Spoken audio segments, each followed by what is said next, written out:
हाँ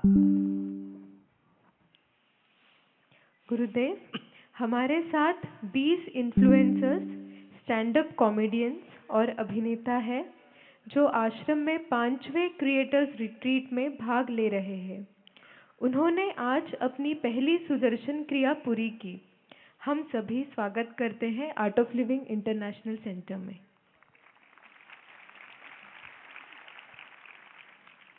गुरुदेव, ये अपने घर में आए हैं सब, आप नहीं?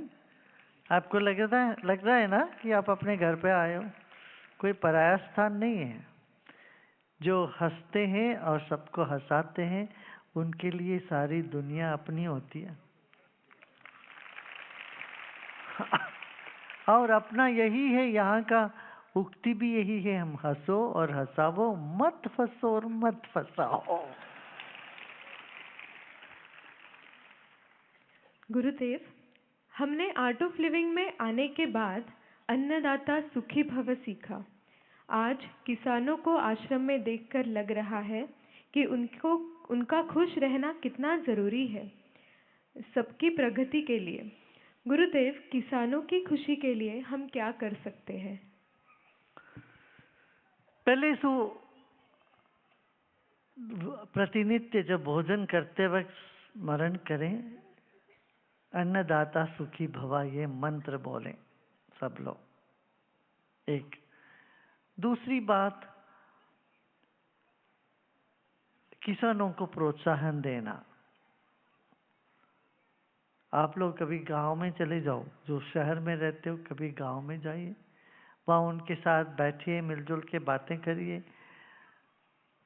सीधा किसानों से संपर्क भी होना चाहिए शहर वालों के लिए, ये भी करें। बहुत सी बातें हम कर सकते हैं। देखो, बात करने से, एक दूसरे की कष्ट सुख बांटने से ही काफ़ी बोझिल जो महसूस करते हैं वो कम हो जाता है, व्यक्ति हल्का महसूस करने लगता है। यही तो अपना किया था। 508 गांवों में हमारे आर्ट ऑफ लिविंग के वॉलंटियर्स गए, स्वयं सेवक गए, घर घर गए। विदर्भा में उन दिनों में जब आत्महत्या की हरकतें बहुत अधिक थी, तो गए, जहाँ जहाँ यहाँ गए वहाँ पूरी तरह से बंद हो गया। मगर अभी जाने के लिए और बहुत जगह है। अभी 500 गांव तो बहुत कम है, हम तो लाखों गांव में हैं।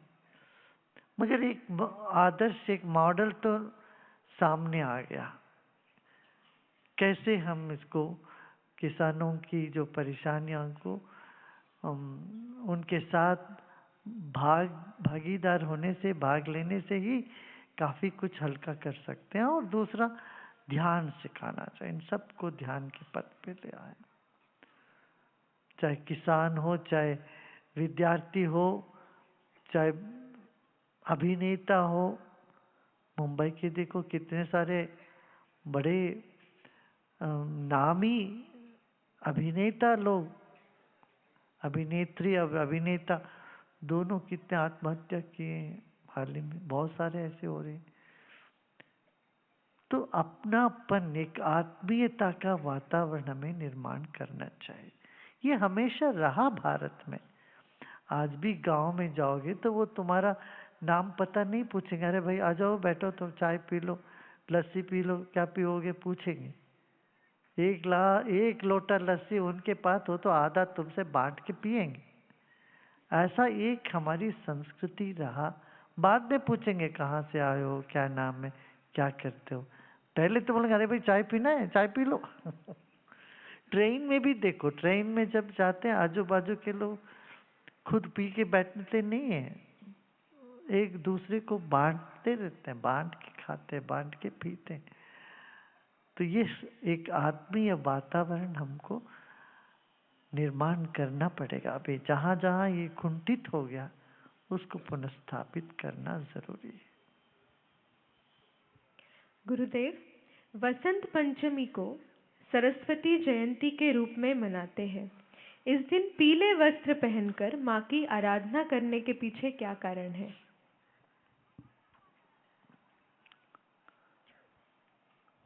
देखो हर रंग का अपना अपना होता है। लाल रंग देखते ही डेंजर समझते हो, कहीं कहीं शुभ मानते हैं, ये मान्यता के ऊपर है। विद्यार्थी ब्रह्मचारी हमेशा पीला वस्त्र पहनते थे।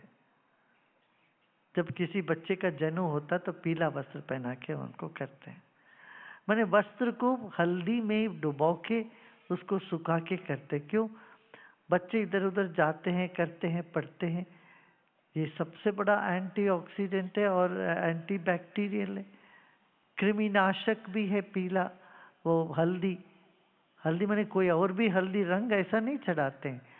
हल्दी पीला रंग मैंने कोई और रंग ऐसे नहीं चढ़ाते। हल्दी का रंग है वो। हल्दी में जितना गुण है, वयोस्थापक है, एंटी एजिंग कहते हैं। फिर हल्दी में क्या कृमिनाशक है, रोग निरोधक शक्ति है। इस तरह से उसके गुण की वजह से बच्चों को पहले, विद्यार्थियों को पीला कपड़ा पहनाते थे ताकि उनको कोई इन्फेक्शन ना हो जाए, कोई बीमारी ना हो जाए।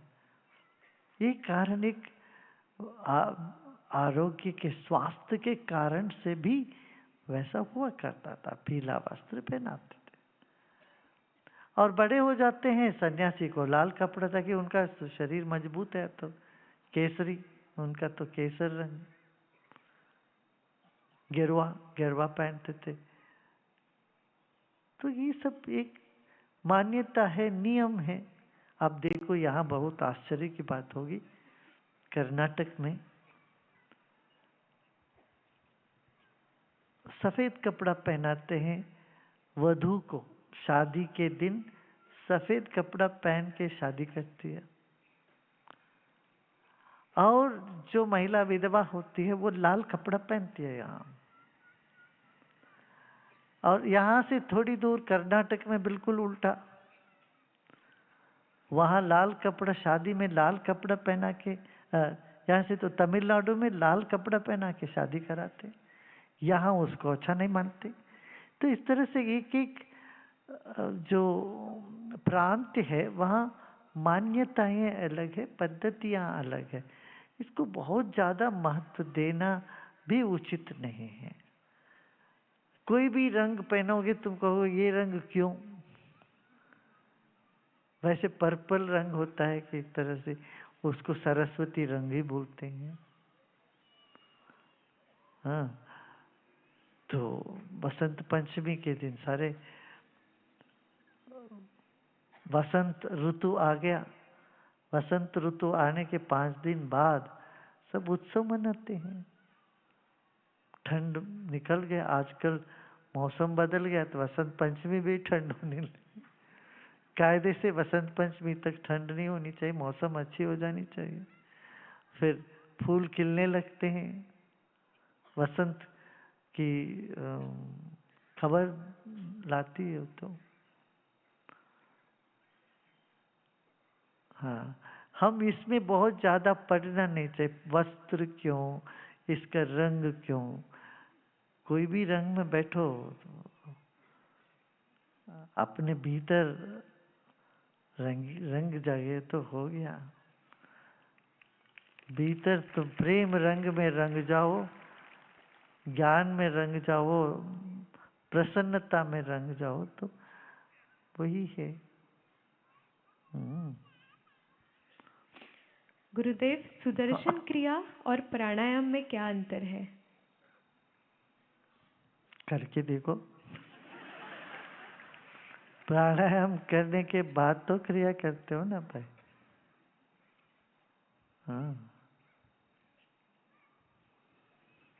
गुरुदेव, साधना के पथ पर होते हुए भी जीवन में कभी कभी दुख इसलिए भोगना पड़ता है क्योंकि हम जिनसे जुड़े होते हैं, दुख भोगना उनका प्रारब्ध होता है। हम उनको छोड़ भी नहीं सकते और उनके साथ जुड़े रहे तो अपने लक्ष्य तक पहुंच नहीं सकते।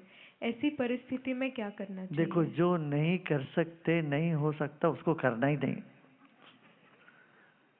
क्या तुम कर सकते हो ये सोचो।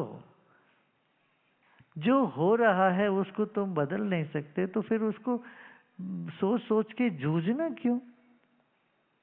ये नहीं कर सकते, ये नहीं कर, जो नहीं हो सकता, जो नहीं किया, जो नहीं कर सकते, इसी के बारे में सोच सोच के तुम अपनी खुद की ऊर्जा को, ताकत को कम करते रहते हो। रात को सोने से पहले ये याद करना क्या क्या तुम किए हैं, तुमने क्या क्या अच्छा किया है और तुम क्या कर सकते हो, और ये सोच के सोना चाहिए, ताकि तुम्हारी अंतर चेतना जो है सबकॉन्शियस माइंड में नहीं नहीं नहीं का ना हो करके हाँ हाँ होगा। समझ रहे हैं ना? नहीं तो हमारी चेतना में हमने इतना नकारात्मक चीजें भर देते हैं, फिर सुस्ती आ जाती है, फिर उसमें थक जाते हैं एकदम, फिर कुछ करने का मन ही नहीं करता। इसीलिए क्रिया करें, ध्यान करें, योग निद्रा करो। योग निद्रा में कहते हैं ना, एक कोई संकल्प लो। योग निद्रा करने से पहले, करने के बाद क्या प्रसन्न हूँ, मैं कर सकता हूँ, जो मैं चाहूँ सो होगा। इस तरह का मन में एक सकारात्मक भाव डालना पड़ता है हमें, यही अभ्यास है। संतोष भी एक अभ्यास है। हाँ, एक व्यक्ति को देख के कोई पूछ रहे थे कि भाई तू क्यों रो रहा है? मैं रो नहीं रहा हूँ जी, मेरा चेहरा है ही ऐसा। ऐसे हमने कर लिया अपना चेहरे को, ऐसे जब भी देखो ऐसे, ये नहीं हो रहा है जी, वो नहीं हो रहा है, नहीं हो रहा, नहीं होने दो, छोड़ो। तुमने 100% लगाया क्या? नहीं लगा तो लगाओ। जब 100% किसी भी बात पे तुम लगा देते हो, फिर ये झंझट नहीं होते, फिर मन में ये बात नहीं रहती, अरे ये नहीं, वो नहीं, मैंने किया जितना कर ना सक सब किया मैंने, नहीं हुआ तो नहीं हुआ, तो क्या, आगे बढ़ो।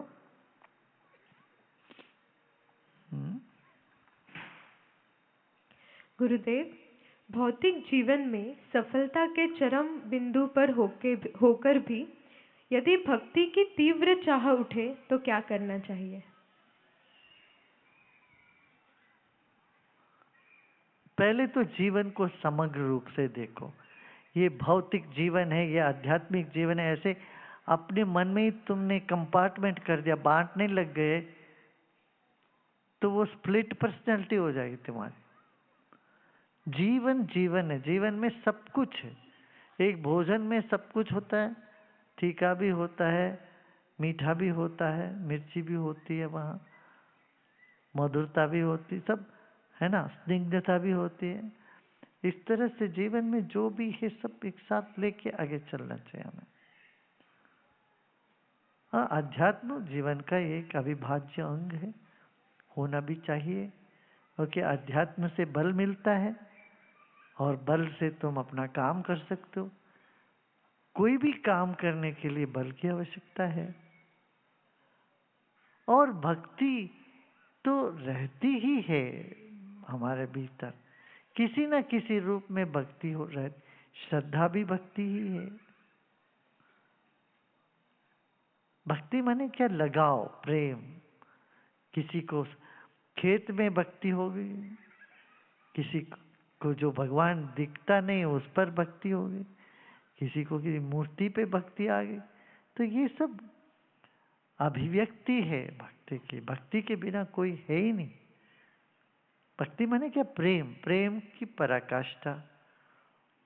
वो तो हर एक जीवन में। और जब तनाव से तुम भर जाते हो, छोटी छोटी बातों को लेके फंस जाते हो, दिमाग को उससे उलझ जाते हो, उलझा लेते हो अपने आप को, तो भक्ति धूमिल हो जाए। धूमिल माने समझते हो ना? ढक जाती है, चली नहीं जाएगी, ढक जाती है। जैसे राख से अंगारा जो है ढक जाता है, तो इस तरह से तुम्हारे भीतर जो प्रेम है वो तो है, वो मगर वो अभिव्यक्त नहीं होता, वो दिखती नहीं। सो इसलिए इस सब पर्दाफारिश करके चमक जाना चाहिए, भीतर की चेतना को जगने देना चाहिए। जैसे एक बीज में तो अंकुर नहीं दिखता, मगर बीज को जमीन पे गाड़ के पानी देते तो अंकुर फूट के निकलता है। ऐसे ही हम सब बीज रूप में सबके भीतर भक्ति है, प्रेम है। उसको जरा सा पानी चाहिए, उसको जरा सा एक वातावरण चाहिए, फिर वो निखरेगा, जरूर निकलता है। आप देखो, जब स्वातंत्र का दिवस होता है, जब सब लोग करके भारत माता की जय बोलते हैं, हाँ, तब कितनी अच्छी एनर्जी उड़ती है कि नहीं? हाँ, खासतौर से जब कोई वहाँ राजनेता नहीं हो,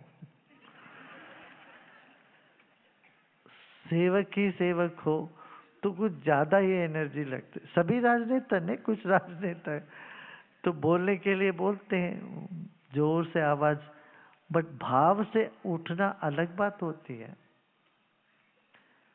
अब महाराष्ट्र में गणपति के उत्सव के टाइम पे जाके देखो, गणपति पप्पा मोरया करते, सबके रोंटे खड़े हो जाते, खड़े हो जाते कि नहीं? कितने लोगों का यह अनुभव है? अब विठल की पालकी जाती है, तब देखना क्या विठला विठला विठला करते, तो सबके भीतर एक गदगद होने लगते हैं, जोश और एक तरह की तरंग उठने लगते हैं प्रेम में। ऐसे ही तुम कलकत्ते चले जाओ, वहाँ दुर्गा पूजा के टाइम पे देखो, कोई भी ये नहीं कह सकता कि मैं यहाँ अब मैं कम्युनिस्ट हूँ। जो कम्युनिस्ट भी है वो दुर्गा पूजा के टाइम पे अपना वो कोट उतार के रख देता है, उस वक्त वो नहीं मानता मैं कम्युनिस्ट। दुर्गा पूजा के पहले या बाद में बोल सकते हैं मैं कम्युनिस्ट में कुछ नहीं विश्वास करता हूँ, पर दुर्गा पूजा के वक्त जो सबके अंदर एक जोश निकली, भक्ति निकला, भाव की लहर उठती है, तो वो सांक्रामिक होता है, सबको लग जाता है। ऐसे भारत जब चंद्रयान में गया, सब लोग चंद्रयान को देखते, टेलीविजन में देखते, जय हिंद बोलते, जय भारत माता की जय, तो कितना सबका रोटे खड़े हो। पूरी देश की